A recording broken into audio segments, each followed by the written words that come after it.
ఓం సాయిరాం. బాబా భక్తులందరికీ కూడా నమస్కారం అండి. అందరూ కూడా సుఖంగా సంతోషంగా ఎప్పుడూ కూడా ఆనందంగా ఉండాలి అని చెప్పి ఆ బాబాగారి తరపున నేను కూడా మనస్ఫూర్తిగా కోరుకుంటున్నాను. ఈరోజు బాబాగారు అందించే సందేశం ఏంటి అంటే కనుక, తల్లి, ఇది ఒట్టి మాట కాదు, ఒట్టేసి చెప్తున్నా. ఇది వినకపోతే మాత్రం నిజంగా నీ కర్మేనమ్మ. మళ్ళీ మళ్ళీ చెప్తున్నా, మంచి రోజులు అనేవి రాబోతున్నాయి నీకు, ఇది విని తీరాలి తల్లి అని చెప్పి ఏదో తెలియని సందేశంతో బాబాగారు మన ముందుకు వచ్చారండి. మరి ఆ సందేశం ఏంటో తెలుసుకునే ముందు చాలామంది కూడా చెప్పుకోలేనటువంటి సమస్యలతోటి సతమతమైపోతూ వాటిని ఎలా తీర్చుకోవాలో తెలియక ఇబ్బంది పడిపోతూ ఉంటున్నారు. అటువంటి వారి కోసం శ్రీ షిరిడి సాయిబాబా ఆశీస్సులతో జ్యోతిష్యం చెప్పబడును గురూజీ శివరామరాజు గారు. Phone number 995994225552. మీరు ఇప్పటి వరకు ఎన్నో చోట్ల జ్యోతిష్యం చెప్పించుకొని మీరు ఆశించిన మార్పులు మీ జీవితాలలో జరగలేదని చెప్పి బాధపడి ఉంటారు. కానీ ఇక్కడ అసలు అలా జరగదండి. మీ సమస్యలు ఏవైతే ఉన్నాయో, ప్రేమ, పెళ్లి, ఉద్యోగం, రాజకీయం, సంతానం లేక ఇబ్బంది పడుతున్న, భార్యాభర్తల మధ్య గొడవలున్నా, అప్పుల సమస్యలున్నా, శత్రువుల సమస్యలున్నా, అవేంటో గురువుగారికి వివరించి చెప్పినట్లయితే వాటికి తగిన పూజలు చేసి గురువుగారు మీకు రోజులలోనే పరిష్కారాన్ని చూపిస్తారు. గురువుగారు చెప్పింది చెప్పినట్లుగా 100% జరిగి తీరుతుంది. భార్యాభర్తల మధ్య వశీకరణ, స్త్రీ మరియు పురుషుల మధ్య వశీకరణ 100% జరపబడును. ఎటువంటి సంతాన సమస్యలకైనా కానీ గురువుగారి దగ్గర చక్కటి పరిష్కారం అనేది దొరుకుతుందండి. మాకున్నటువంటి ఎన్నో రకాలైన సమస్యలను గురువుగారు రోజులలోనే పరిష్కరించారు. అలాగే మీ జీవితాల్లో కూడా సంతోషాలు, ఆనందాలు, అదృష్టాలు రావాలి అంటే కనుక స్క్రీన్ మీద కనిపిస్తున్నటువంటి నెంబర్కి వెంటనే కాంటాక్ట్ అవ్వండి. ఇప్పటి వరకు మీ కష్టాలను దూరం చేసుకోవడానికి ఎన్నెన్నో ప్రయత్నాలు చేసి ఉంటారు కదా. చివరి ప్రయత్నం అనుకోనైనా కానీ ఒక్కసారి కాంటాక్ట్ అవ్వండి. ఇక ఆలస్యం చేయకుండా మనం బాబాగారి యొక్క సందేశం ఏంటో తెలుసుకుందాం. తల్లి, ఇప్పుడు నేను ఏ మాట అయితే నీతో చెప్తున్నానో ఈ మాట అయితే ఒట్టి మాట కాదు. నేను నీకు నమ్మించడం కోసం ఒట్టేసి మరీ చెప్తున్నా. ఇది వినకపోతే నీ కర్మ అని ఎందుకు చెప్పాను అంటే, నా బిడ్డ కష్టాలు పడకూడదు, బాధలు పడకూడదు అన్న ఉద్దేశంతో నేను ఒక్కసారి కాదు పదే పదే చెప్పడానికైనా కానీ సిద్ధంగా ఉన్నాను తల్లి. మంచి రోజులు నీకు రాబోతున్నాయి. ఇప్పుడు నాకు మంచి సమయం అనేది మొదలైంది అని చెప్పి నువ్వు స్పృహలో ఉండి గ్రహించి ఈ మంచి సమయాన్ని నువ్వు సద్వినియోగపరుచుకుంటేనే ఈ యొక్క అదృష్టం నీకు దక్కుతుంది. అలా కాకుండా ఏమరపాటుగా ఉన్నావు అంటే ఈ అదృష్టం అనేది చేజారిపోయే అవకాశం చాలా వరకు కూడా ఉంది.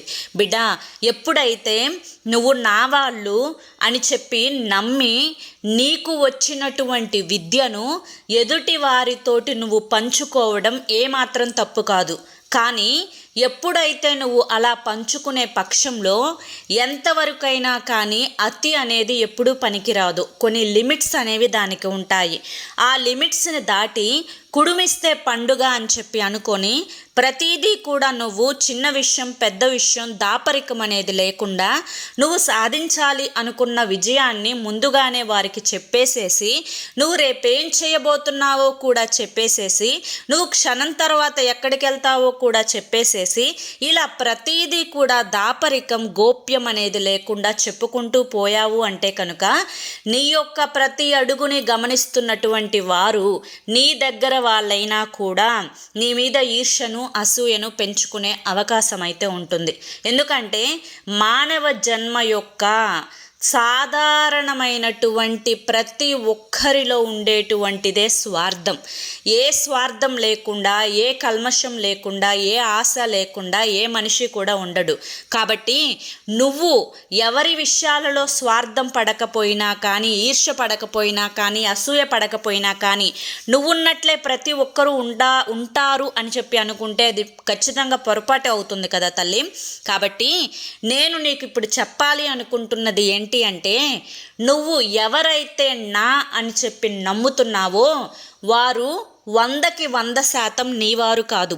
వారికి నీ మీద ప్రేమ ఉండవచ్చు, నీకు మంచి చెడు చెప్పవచ్చు.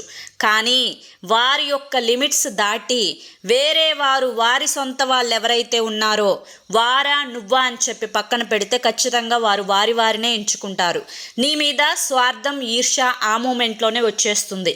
కాబట్టి నీ యొక్క ప్రతి అడుగు కూడా ఎదుటి వారితోటి పంచుకోకు. నీ యొక్క గోప్యం, నీ యొక్క రహస్యం నువ్వు చేసేంత వరకు ఎవ్వరికీ కూడా తెలియనివ్వకు.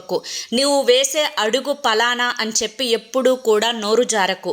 ఇది చాలా వరకు కూడా నువ్వు తెలుసుకోవాల్సినటువంటి మొట్టమొదటి విషయం. ఇక రెండవది, ఇంకేంటిలే నా దగ్గర డబ్బులు ఉన్నాయి కదా, ఈ డబ్బుతోటి నేను ఏదైనా చేయగలను, ఉన్న వయసులో ఇప్పుడు కాకపోతే ఎప్పుడు ఎంజాయ్ చేస్తాను అని చాలా వరకు కూడా అనవసరంగా ఉన్న రూపాయిని ఖర్చు చేసుకుంటున్నావు. నీ దగ్గర లక్షలున్నాయి, కోట్లున్నాయి అని చెప్పి నేను చెప్పడం లేదు తల్లి. అది 1000 రూపాయలే కానివ్వు.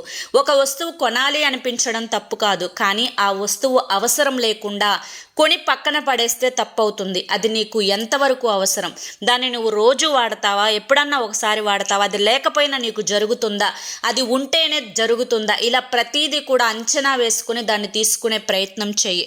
దీనివల్ల నీకున్నటువంటి రూపాయి రేపటి రోజున నీకు ఎంతో వరకు ఎదుటి వారి కింద తలదించుకోకుండా ఉపయోగపడుతుంది అన్న విషయాన్ని గుర్తుంచుకో.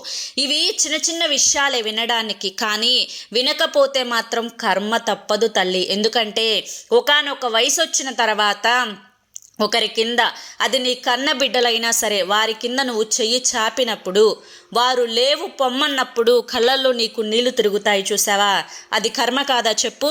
అలాగే నువ్వు సాధించాలి అనుకున్నటువంటి విజయాలు అన్నీ కూడా పక్కవారికి చెప్పేసి వారు ముందుగానే అవి సాధించి, నువ్వు సాధించాలి అనుకునే సమయానికి ఏదో ఒక అడ్డుకట్ట ఆనకట్ట వేసి వారు ఎప్పటికప్పుడు నిన్ను కృంగ తీయాలని చెప్పి ప్రయత్నిస్తున్నప్పుడు, అయ్యో నేను చేయలేకపోయానే, చెప్పకుండా ఉంటే బాగుండేదే, వెళ్లకుండా ఉంటే బాగుండేదే అని చెప్పి అనుకుని నువ్వు బాధపడుతూ ఉంటే అది కర్మ కాదా చెప్పు తల్లి? కాబట్టి ఇటువంటి విషయాలలో నువ్వు చాలా వరకు కూడా తొందరపడుతున్నావు. ఇలా తొందరపడటం, ఆవేశపడడం నీకు సాధారణమైనది అవ్వవచ్చు, కానీ ఇది మున్ముందు మాత్రం చాలా వరకు కూడా నిన్ను అనేక రకాలైనటువంటి సమస్యలకు గురి చేస్తుంది. కాబట్టి నిన్ను మొదటిలోనే హెచ్చరిస్తున్నాను, ఇటువంటి పొరపాట్లు నువ్వు చెయ్యొద్దు అని చెప్పి నొక్కి నొక్కి చెప్తున్నాను. ఎందుకంటే నా బిడ్డ రేపటి భవిష్యత్తులో ఆనందంగా ఉండాలే తప్ప, అయ్యో పొరపాటు చేశానే, తప్పు చేశానే అని చెప్పి తలబాదుకునే అటువంటి క్షణం నా బిడ్డకు రాకూడదు అన్న ఉద్దేశంతో. అర్థమైంది కదా అని చెప్పి ఈరోజు బాబాగారు మనకి చాలా చక్కటి సందేశాన్ని అందించారండి. మరి బాబాగారు అందించిన ఈ సందేశంలో ఉండే ఆంతర్యాన్ని మీరు గ్రహించారు అనుకుంటున్నాను. బాబాగారు ఏం చెప్పినా కూడా అది మన మంచి కోసమే అని చెప్పి మీరు నమ్మారు అనుకుంటున్నాను. నమ్మారు అని చెప్పి అనిపిస్తే వీడియోకి ఒక లైక్ ఇవ్వండి. కింద కామెంట్ సెక్షన్లో మీ యొక్క మనసులోని సంకల్పాన్ని చెప్పుకుంటూ ఓం సాయిరామ్ అని చెప్పి టైప్ చేయండి. మొదటిసారి మన సాయి పిలుపు ఛానల్లోకి వచ్చినట్లయితే మన ఛానల్ని సబ్స్క్రైబ్ చేసుకొని సపోర్ట్ చేయండి. రేపు మరొక మంచి వీడియోతోటి మళ్ళీ కలుసుకుందాం. అంతవరకు కూడా బాబాగారి యొక్క ఆశీస్సులు మీ మీద, మీ కుటుంబ సభ్యుల మీద ఎల్లకాలం ఉండాలి అని చెప్పి మనస్ఫూర్తిగా కోరుకుంటూ సర్వేజన సుఖినో భవంతు. అలాగే మీరు ఎటువంటి కష్టాలతోటి, సమస్యలతోటి, బాధలతోటి, ఆర్థిక ఇబ్బందులతోటి, అప్పుల సమస్యలతోటి, అయ్యో నా చేతిలో రూపాయి నిలవడం లేదే అని చెప్పి అనుకోనైనా కానీ, ఇక ఏ ఇతర పర్సనల్ సమస్యలతోటైనా కానీ మీరు బాధపడుతుంటే, ఇప్పటి వరకు ఎన్నో ప్రయత్నాలు చేసి ఉంటారు కదా, ఒకే ఒక్కసారి చివరి ప్రయత్నం అనుకోనైనా కానీ, భగవంతుడు చూపించిన దారి అనుకోనైనా కానీ, స్క్రీన్ మీద కనిపిస్తున్నటువంటి గురువుగారి నెంబర్కి కాంటాక్ట్ అవ్వండి. సమస్యల నుంచి కొన్ని రోజుల్లోనే బయటపడి జీవితంలో ఆనందంగా ముందడుగు వేయండి. జై సాయిరామ్.